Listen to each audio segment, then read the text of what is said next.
ओम नमः शिवाय। जय शिव शंभू। हर हर महादेव। आज सोमवार के दिन सुनेंगे सोमवार व्रत कथा। सोमवार के दिन भगवान शिव को समर्पित है। आज के दिन पूजा आराधना करने से भगवान शिव और माता पार्वती की असीम कृपा प्राप्त होती है। सोमवार के दिन भगवान शिव की पूजा आराधना करनी चाहिए और व्रत पूजन भी करना चाहिए। ऐसे करने से भगवान शिव प्रसन्न होते हैं और आपकी हर मनोकामनाओं को पूर्ण करते हैं। तो चलिए सुनते हैं सोमवार के दिन सोमवार व्रत कथा। तो प्रेम से बोलिए उमा महेश्वराय नमः। अगर आपको कथा अच्छी लगे तो इस वीडियो को लाइक करके कमेंट बॉक्स में हर हर महादेव अवश्य लिखें। प्राचीन समय की बात है। एक नगर में एक बहुत ही धनवान साहूकार रहता था, जिसके घर धन्य धान्य की कोई कमी नहीं थी। परंतु उसको एक दुख था कि उसका कोई पुत्र नहीं था। वह इसी चिंता में रात दिन रहता था। वह पुत्र कामना के लिए प्रतिदिन सोमवार को शिव जी का व्रत और पूजा किया करता था तथा संध्या काल को शिव मंदिर में जाकर शिवलिंग के सामने दीपक जलाया करता था। उसके इस भक्ति भाव को देखकर एक समय श्री पार्वती जी ने शिव जी से कहा कि हे प्रभु, यह साहूकार आपका बहुत ही अनन्य भक्त है और सदैव आपका व्रत और पूजन बड़ी ही श्रद्धा के साथ करता है। इसकी मनोकामना पूर्ण करनी चाहिए। शिव जी ने कहा, हे पार्वती, यह संसार का कर्म क्षेत्र है। जैसे किसान खेत में जैसा बीज डालता है वैसा ही फल काटता है, इसी प्रकार इस दुनिया में जो जैसा कर्म करता है वैसा ही फल पाता है। पार्वती जी ने अत्यंत आग्रह से कहा, हे प्रभु, जब वह आपका अनन्य भक्त है, उसको अगर किसी प्रकार का दुख है तो आपको अवश्य ही उसका दुख दूर करना चाहिए, क्योंकि आप सदैव अपने भक्तों पर दया करते हैं, उसके दुख को दूर करते हैं। यदि आप ऐसा नहीं करेंगे तो कोई मनुष्य आपकी सेवा और व्रत क्यों करे? पार्वती जी का ऐसा आग्रह देख शिव जी ने कहा, हे पार्वती, इसका कोई पुत्र नहीं है, इसीलिए यह सदैव दुखी रहता है।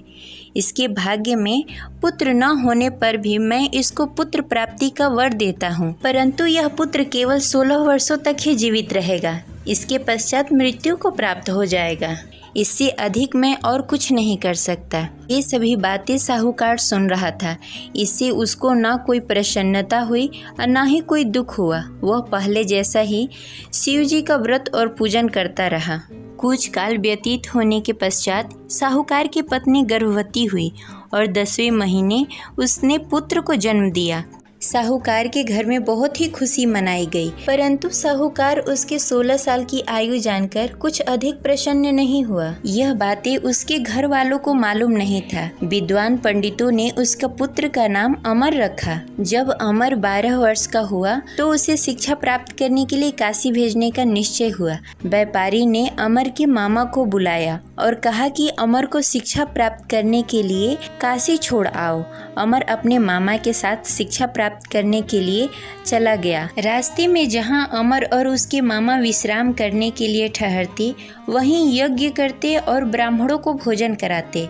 लंबी यात्रा के बाद अमर और उसके मामा एक नगर में पहुंचे। उस नगर में राजा की कन्या के विवाह की खुशी में सभी नगर को सजाया गया था। निश्चित समय पे बारात आ गई, लेकिन वर का पिता अपने बेटे के एक आंख से काने होने के कारण बहुत चिंतित था। उसे इस बात का भय सता रहा था कि राजा को इस बात का पता न चले, कहीं वह विवाह से इनकार न कर दे, इससे उसकी बदनामी होगी। वर के पिता ने अमर को देखा। उसके मस्तिष्क में एक विचार आया। उसने सोचा, क्यों न इस लड़के को दूल्हा बनाकर राजकुमारी से विवाह करा दूं। विवाह के बाद उसको धन देकर विदा कर दूंगा और राजकुमारी को अपने नगर ले जाऊंगा। वर के पिता ने इसी संबंध में अमर और उसके मामा से बातें। अमर के मामा ने धन मिलने के लालच में वर के पिता की बातें मान ली। अमर को दूल्हे का वस्त्र पहनाकर राजकुमारी चंद्रिका से विवाह करा दिया। राजा ने बहुत सारा धन देकर राजकुमारी को विदा किया। अमर जब लौट रहा था तो सच नहीं छिपा सका और उसने राजकुमारी की ओढ़नी पर लिख दिया, राजकुमारी चंद्रिका, आपका विवाह मेरे साथ हुआ है। मैं काशी शिक्षा प्राप्त करने के लिए जा रहा हूँ। अब तुम्हें जिस नवयुवक की पत्नी बनना पड़ेगा वह काना है।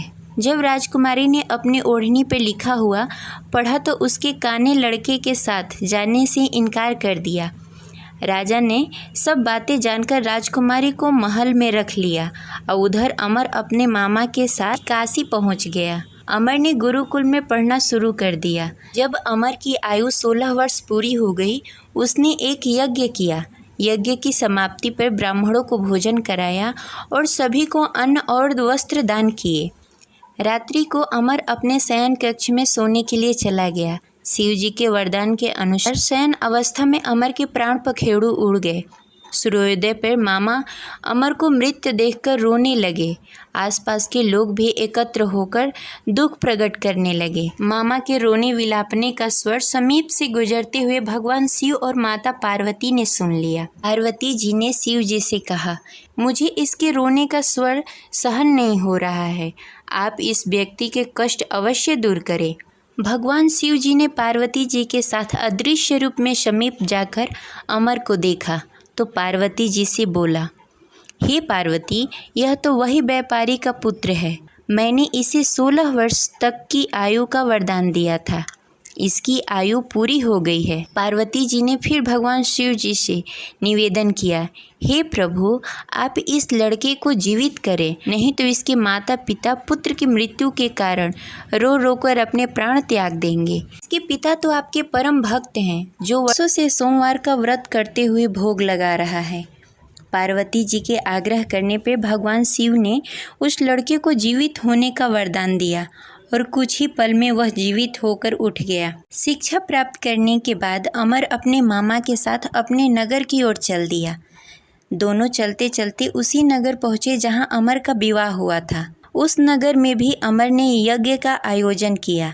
समीप से गुजरते हुए नगर के राजा ने यज्ञ का आयोजन देखा। राजा ने अमर को तुरंत पहचान लिया। यज्ञ समाप्त होने पर राजा ने अमर और उसके मामा को महल में लेकर गए और कुछ दिनों तक उन्हें महल में ही रखा।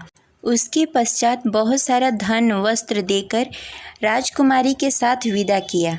रास्ते में सुरक्षा के लिए राजा ने बहुत सारे सैनिकों को भी साथ में भेजा। मामा ने नगर में पहुंचते ही एक दूत को घर पर भेजकर अपने आगमन की सूचना भेज दी। अपने बेटे अमर के जीवित वापस लौटने की सूचना से व्यापारी बहुत प्रसन्न हुआ। व्यापारी ने अपने पत्नी के साथ स्वयं को एक कमरे में बंद कर रखा था। भूखे प्यासे रहकर व्यापारी और उसकी पत्नी बेटे की प्रतीक्षा कर रहे थे।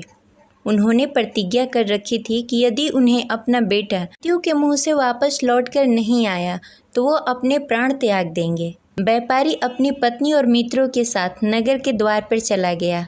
उसने अपने बेटे का विवाह का समाचार सुनकर पुत्रवधू राजकुमारी चंद्रिका को देखकर उसकी खुशी का ठिकाना न रहा। उसी रात भगवान शिव ने व्यापारी को स्वप्न में आकर कहा, हे श्रेष्ठ, मैं तेरी सोमवार के व्रत करने और कथा सुनने से बहुत प्रसन्न हूँ। इसी वजह से मैंने तुम्हारे पुत्र की लंबी आयु कर दी है। व्यापारी बहुत प्रसन्न हुआ। सोमवार का व्रत करने से व्यापारी के घर में खुशियाँ लौट आई।